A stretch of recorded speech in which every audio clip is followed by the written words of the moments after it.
So basically it's an autobiography. Autobiography क्या होती है?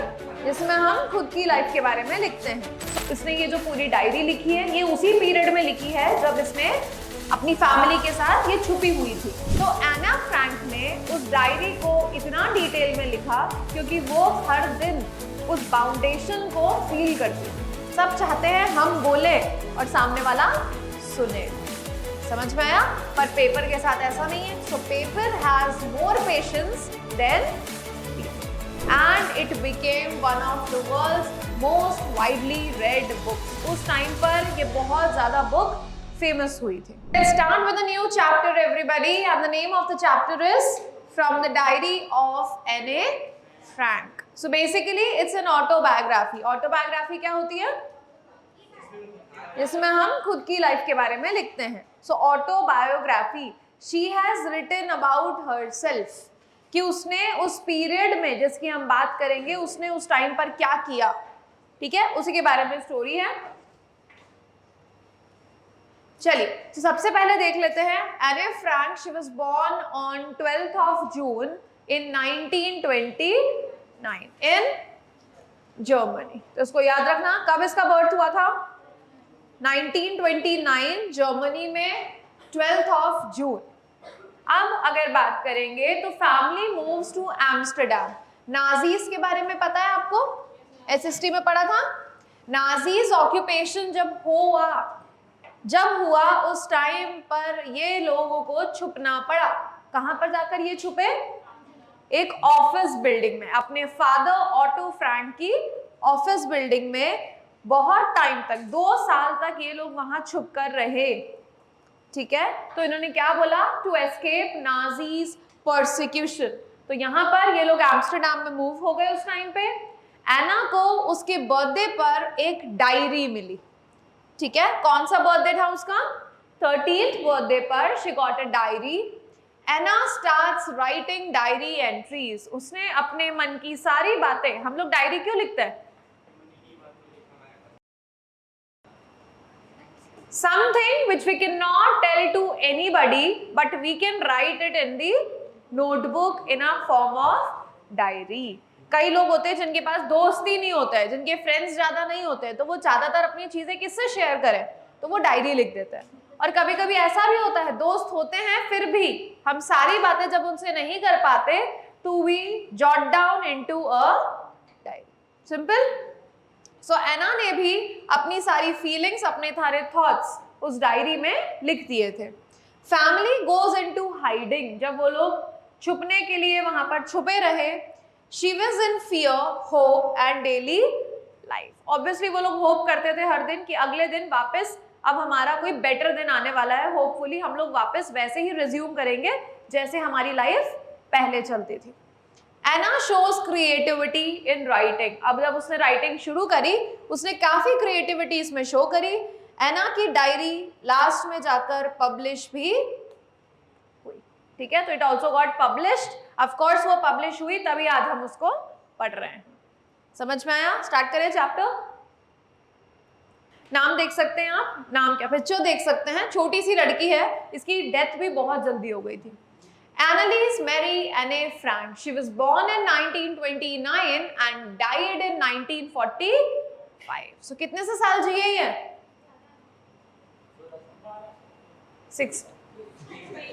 16 years, ठीक है। So 12th of June 1929 and February और March 1945 इसकी डेथ भी हो गई थी। She was a German-born Jewish girl who wrote while in hiding with her family. इसने ये जो पूरी डायरी लिखी है ये उसी पीरियड में लिखी है जब इसने अपनी फैमिली के साथ ये छुपी हुई थी। And 4 friends in Amsterdam during the German occupation of Netherlands in world war 2। कौन सा टाइम चल रहा था? World war 2। Her family had moved to Amsterdam after the Nazis gained power in Germany. अब ये लोग जर्मनी में रहते थे पर वहां पर क्योंकि नाजीज ने सब कुछ हैंडल कर लिया था वहां पर, इसकी वजह से ये लोग मूव कर गए to Amsterdam. When the Nazis occupation extended into Netherlands, as persecutions against the Jewish population increased, क्योंकि जो Jewish people थे उनके ऊपर बहुत ज्यादा harassment हो रहा था, the family went into hiding, तो ये लोग छुप गए कब? 1942 में in hidden rooms in a father Otto Frank's office building. Father का नाम याद रखिएगा, क्या नाम है? Auto Frank. आफ्टर 2 years, 2 साल तक they stayed there only for 2 years.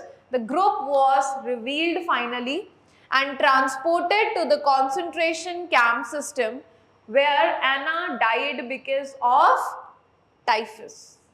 And Bergen Belsen within days of her sister Margot Frank. What does it mean by within days of her sister? It means कि इन दोनों की death बहुत ज्यादा आसपास ही हुई थी। इनकी सिस्टर का क्या नाम है? Margot Frank. Again will revise.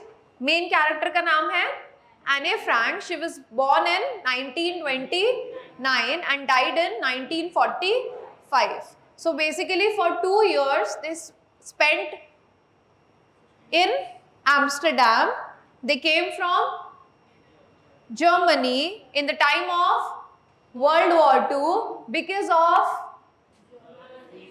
Nazis, yeah, ठीक है, they occupied the place. So basically her sister's name is Margot Frank and her father's name is Otto Frank.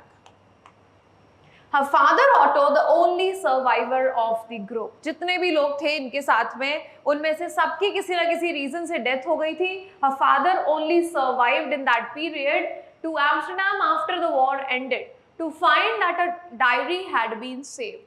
Finally उसके father को जब उसकी डायरी मिली, so he thought of something, convinced that it was something to be set as a record, कि इसको हम एक record की तरह रखें अपने पास.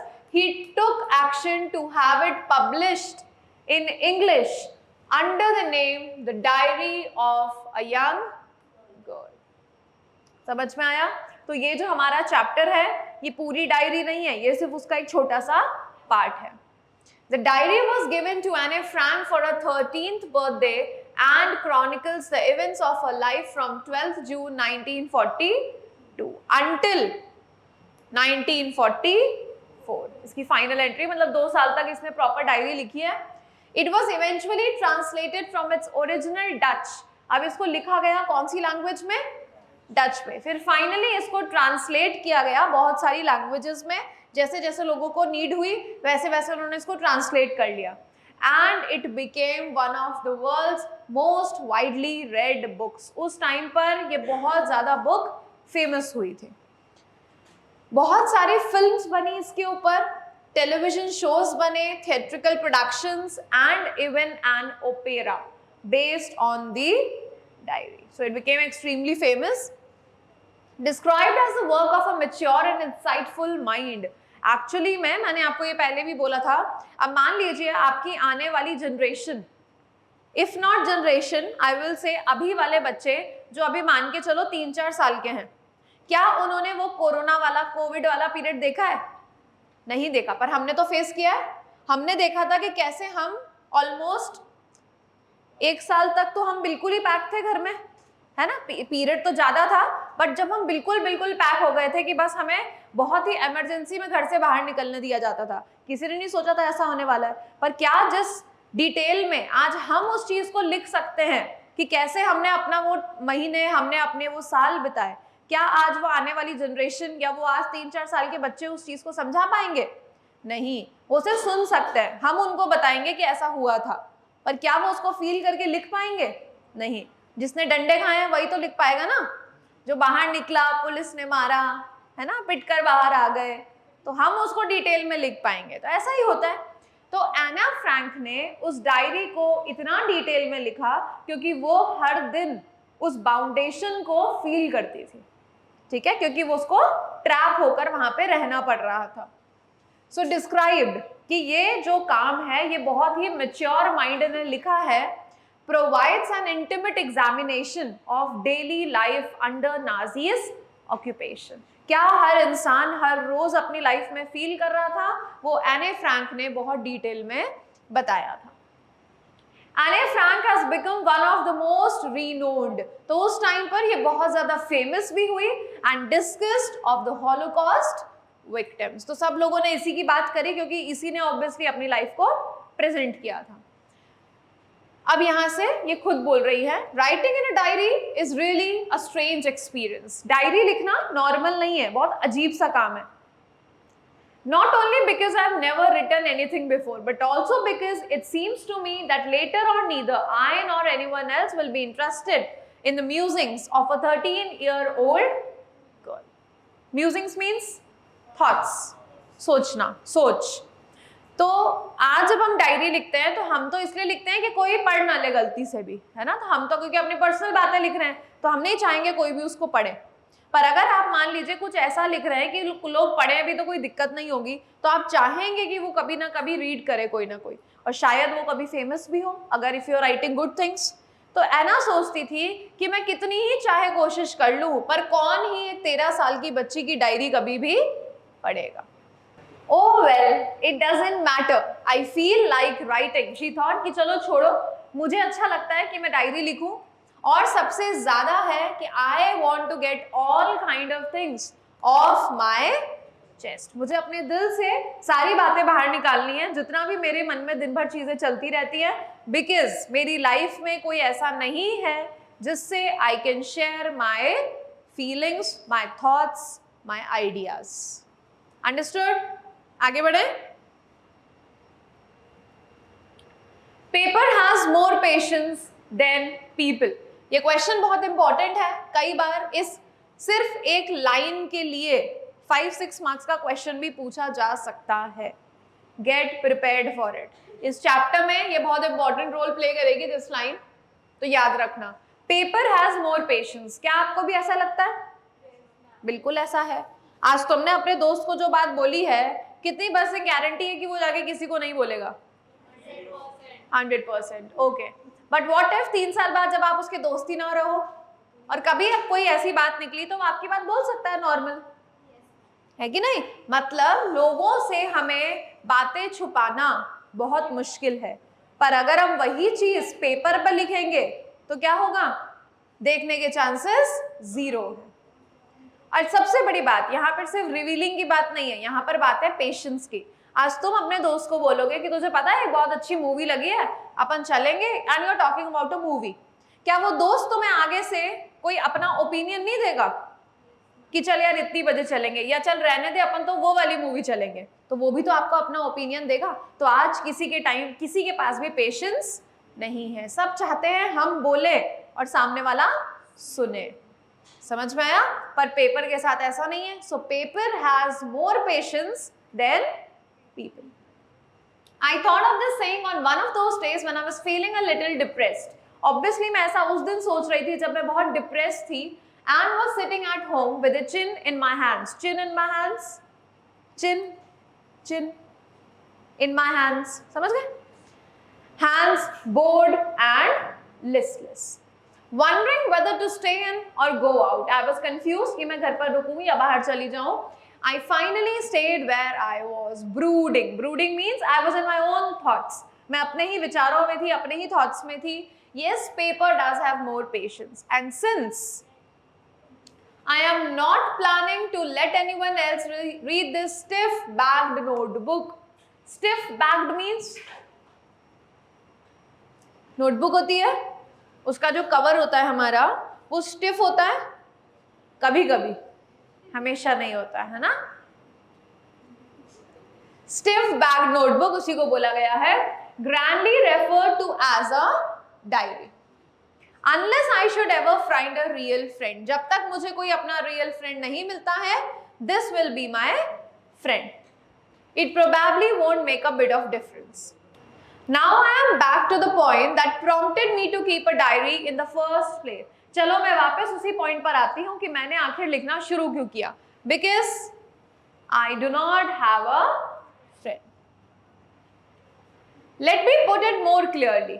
Since no one will believe that a 13-year-old girl is completely alone in the world. अगर कोई बोले एक 13 साल की बच्ची आज पूरी दुनिया में अकेली है, तो कैसा हो सकता है?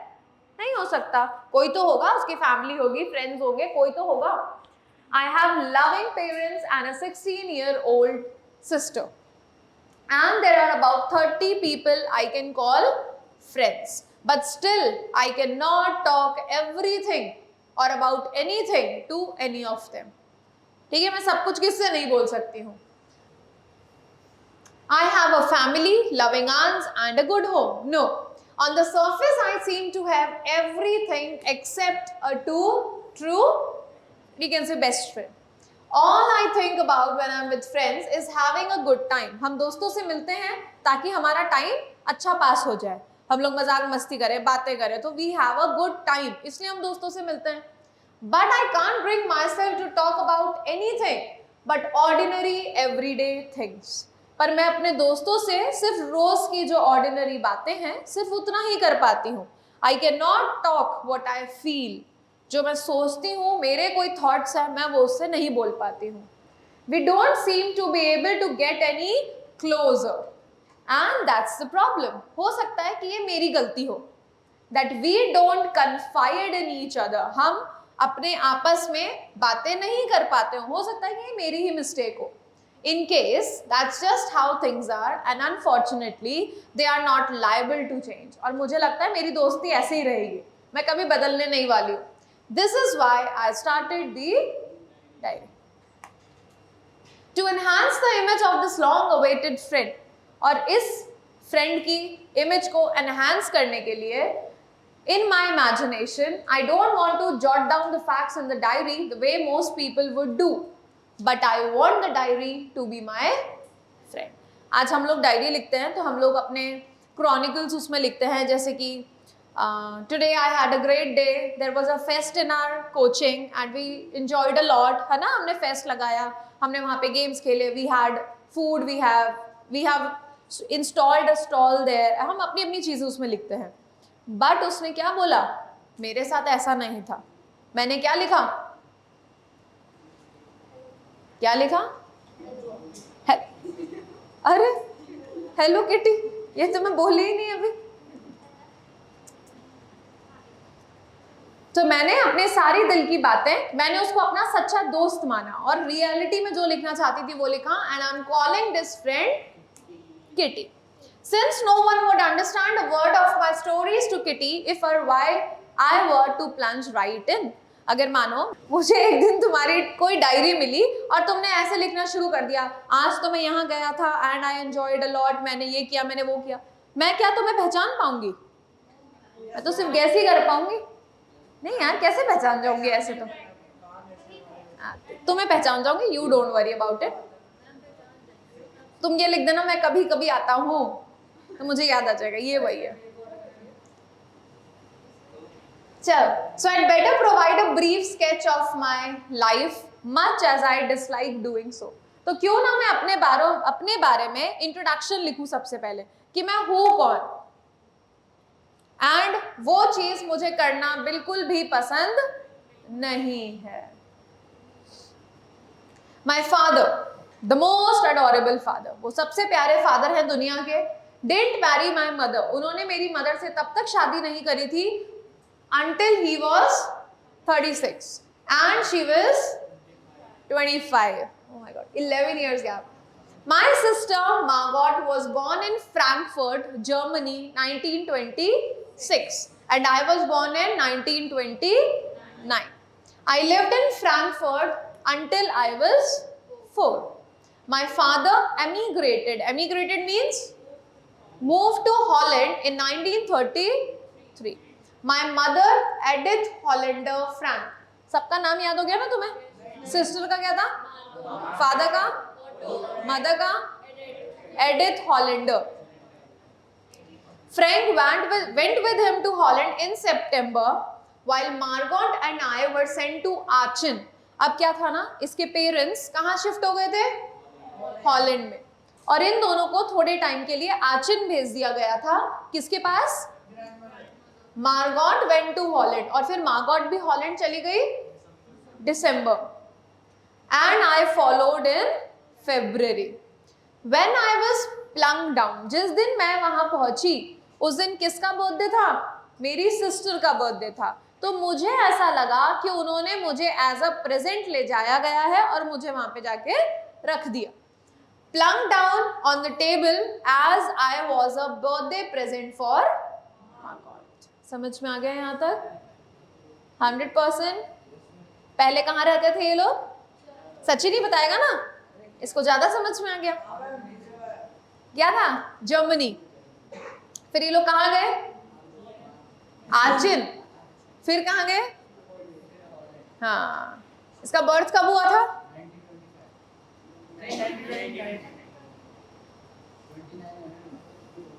और डेथ कब हुई थी?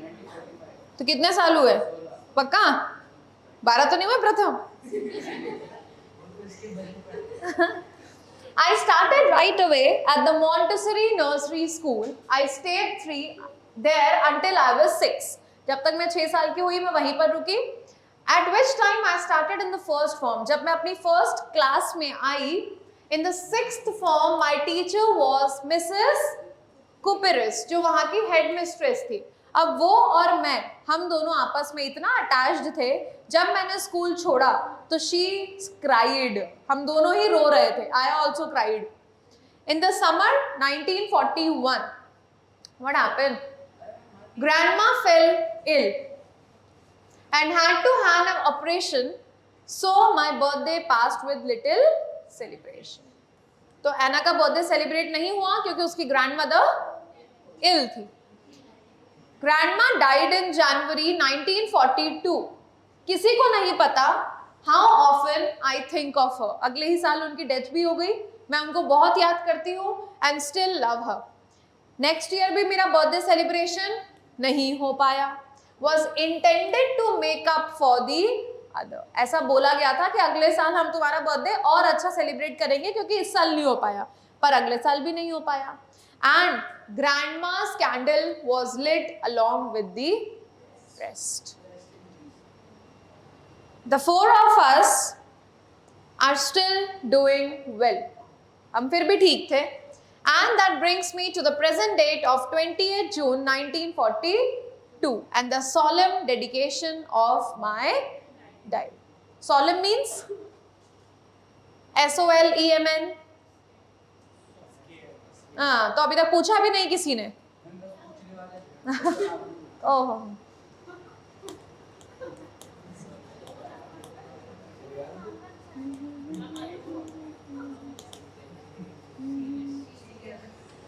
Dearest kitty. कौन है किटी? हाँ. Our entire class is quaking in its boots. Quaking in its boots is a phrase. इसका मतलब होता है सब लोग डरे हुए थे. Everybody was making noises. Everybody was talking to each other. I hope Harshal you are listening to me. Thank you. The reason of course is the forthcoming meeting. अब क्योंकि अगले दिन मीटिंग आने वाली थी थोड़े दिन में, तो जब हमारे अगले दिन पीटीएम होती है या हमारा रिजल्ट होता है, सोचो बोर्ड का, तो ऑफ कोर्स हम लोग डरे हुए तो होंगे. इन विच द टीचर्स डिसाइड. तो टीचर्स डिसाइड करने वाले हैं कौन अगली क्लास में जाएगा और कौन इसी क्लास में रह जाएगा.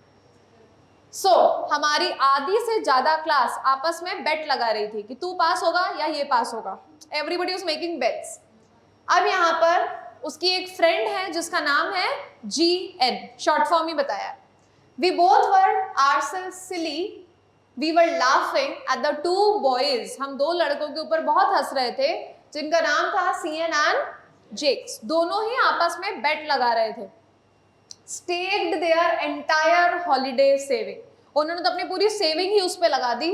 From morning to night, it's you are going to pass, no I am not. बस यही सब चलता रहता था. In fact, मेरी फ्रेंड ने उनको प्यार से समझाने की कोशिश भी करी.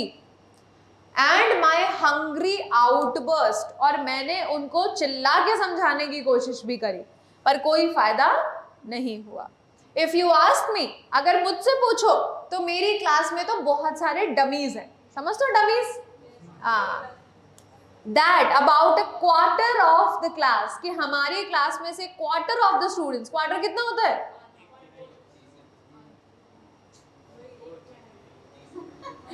अरे भाई, should be kept.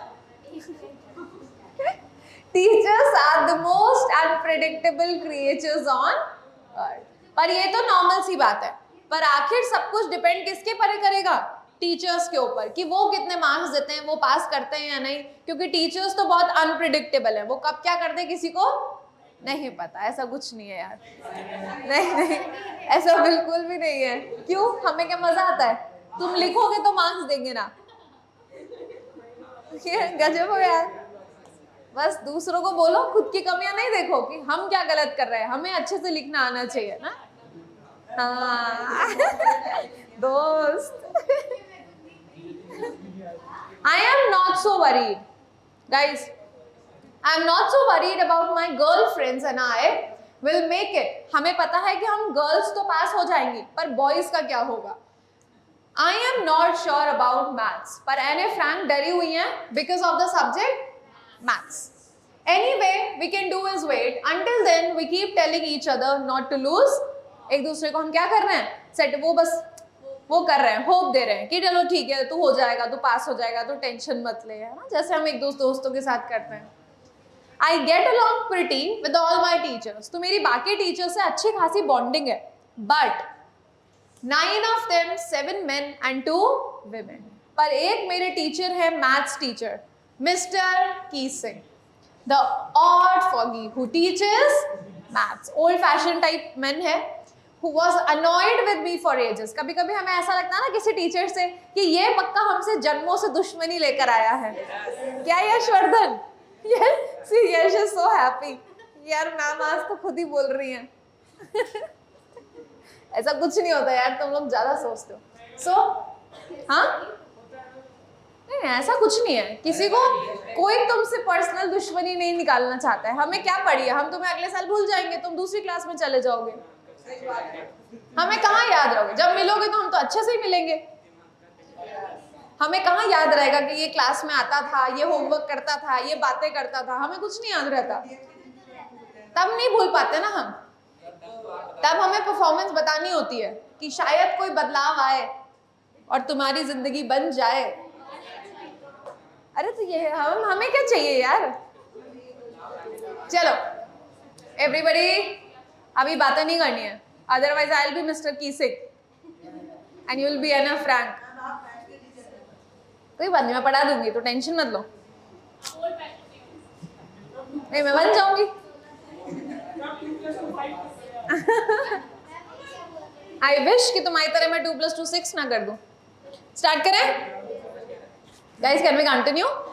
चलिए बोर्ड पर देखिए, आफ्टर सेवरल वार्निंग्स। अब क्योंकि जब बातें करते हैं तो टीचर्स हमें बार बार उस बात पे पॉइंट आउट भी करते हैं, तो बहुत वार्निंग्स देने के बाद भी ही असाइन मी एक्स्ट्रा होमवर्क। अब हर टीचर का अपना अपना वे ऑफ ट्रीटिंग है, कोई पनिश करता है, कोई डांटता है, कोई पेरेंट्स से कंप्लेन करता है, कोई उसको होमवर्क दे देता है।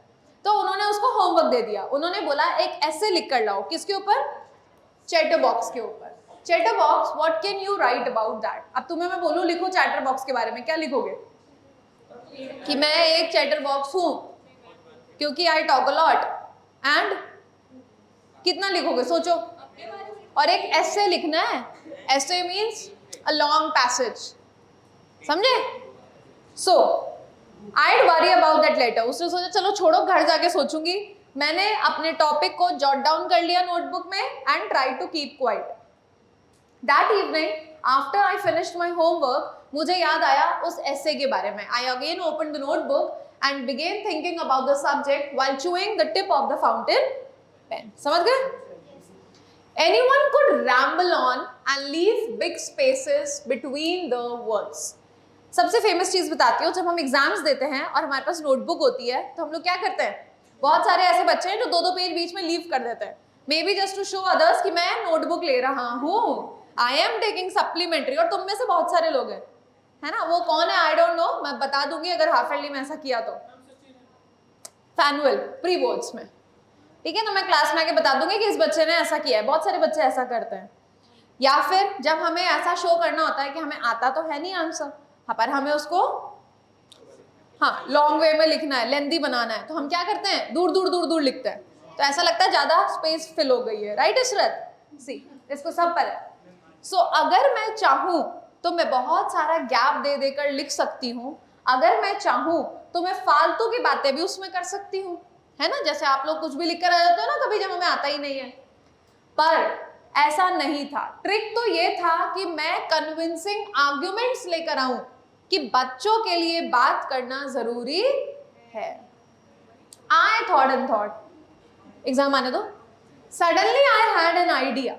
I wrote the 3 pages and Mr. Keesing was satisfied. 3 page लिखकर लेके गई है वो। I argued that talking is a student's trait. मैंने बोला ये तो हमारा हक है, ये हमारा कैरेक्टरिस्टिक है, and that I would do my best to keep it under control, but that I would never be able to cure myself of the habit. Of course, मैं इसको कभी नहीं सुधार सकती। उसने बहुत ही स्टूपिड आंसर दिया कि क्योंकि my mother is very talkative, तो उनके जो बिहाफ पर, हाँ, वो मेरे अंदर भी ट्रांसफर हो चुके हैं। So that's there is not much you can do about inherited traits. अब जो क्वालिटीज पेरेंट्स से मिली हैं वो तो मिली है, तो हम कुछ कर नहीं सकते। Mister Keesing had a good laugh, वो भी हंसे कि क्या स्टूपिड सी चीजें लिखकर लेके आई है, but he said it's okay. Again in that lesson I again talked a lot and mister Keesing again gave me an essay to write on incorrigible chatterbox. Incorrigible means who cannot change, जिसको बदला ही नहीं जा सकता, who will always remain same. अगले 2 lesson तक उन्होंने मुझे कुछ नहीं बोला, मैंने ऐसे लिखकर दे दिया। However, 3rd लेसन में फाइनली उन्होंने मुझे वापस एक ऐसे लिखने को दिया। Name was quack quack quack, said Mistress Chatterbox. So now the class roared with laughter. Everybody laughed on the name of that essay. So अब देखो, एक टॉपिक मैंने तुम्हें बोला कि क्या तुम चैटर बॉक्स के ऊपर लिख सकते हो, आधे बच्चों ने तो अभी मना कर दिया। चलो तुमसे लिखवा के लेके आऊंगे, है ना, तुम लिख के लेके आना। सो एक बार लिखोगे, 2 बार लिखोगे, 3rd टाइम में तो सोचो कि आपकी जो अंदर की जेन्युइन तरीके से आप लिख सकते हो, क्या वो लिख पाओगे? नहीं लिख पाओगे, आप उस टॉपिक को खत्म ही हो जाएगा। सपोज मैं आपको ये कहती हूँ कि तुम अपने दोस्त के बारे में लिखो, ये सबसे सिंपल टॉपिक है जो मैं तुम्हें दे सकती हूँ। फोन के बारे में लिखो, कुछ भी, social media, Instagram, anything, you will write once, you will write twice, you will write thrice, पर क्या उसको तुम बार बार लिख पाओगे? तुम्हारे अंदर का वो जो कंटेंट है वही तुम्हारे पास खत्म हो जाएगा, तो बोलोगे अब क्या ही लिखूंगा, तो वो खत्म हो चुका था। She was thinking, she was exhausted, it was time to come up with something else, something original. So she talked to her friend and the name was Sane, who is good at poetry, offered to help me write the essay. तो उसने मुझे एक poetic form में, poetry form में एक ऐसे लिखवाया, beginning to end, and I jumped for joy. Mr. Keesing was trying to play a joke on me with this ridiculous subject, but I'll make sure the joke was on him. I finished my poem and it was about a mother duck and father swan with 3 baby ducklings. The ducklings did so much quack quack. They talked so much कि एक दिन ऐसा आया, father swan ने उन तीनों ducklings को खुद ही खा लिया। हाँ, मैं रीड कर देती हूँ। Who were bitten to death by the father because they quacked too much.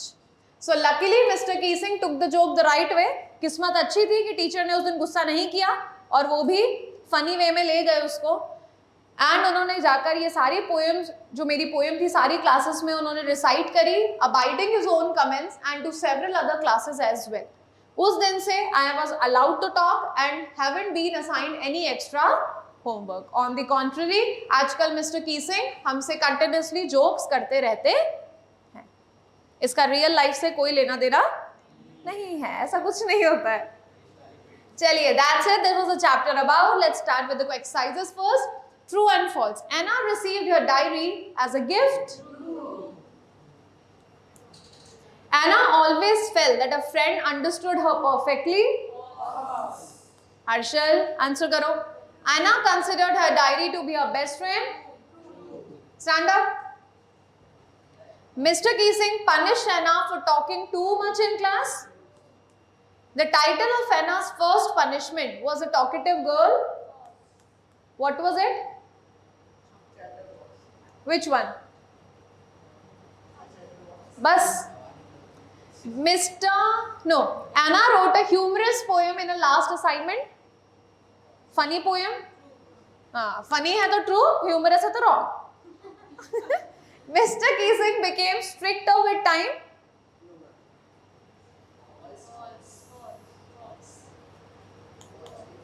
Margot was Anna's younger sister. She was 16 and Anna was 13. Anna believed that paper has more patience. True. Anna wanted to become a writer when she grew up. True. It was given. What did Anna call her diary?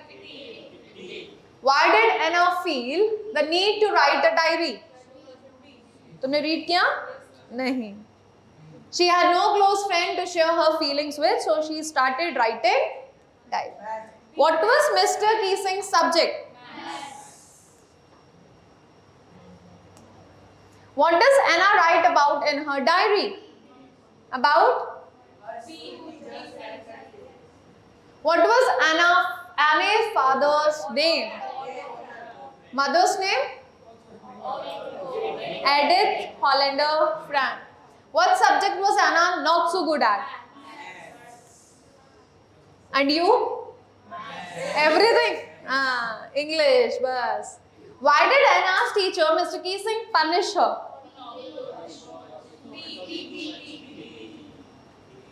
What did Mr. Keesing ask Anna to write as punishment? What was the title of Anna's first essay? Last essay? Let's take it on this, but it is not correct. How did Mr. Keesing react to Anna's last poem? He laughed and accepted her that she will not change. Like you? Why do you think Mr. Keesing chose this title? Read first.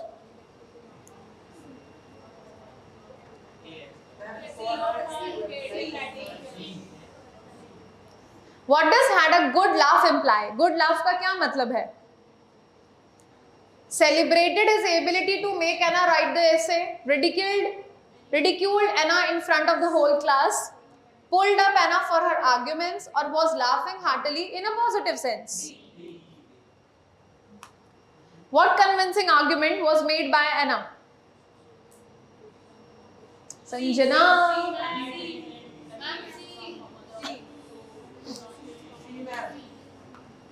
At what age did the author start writing?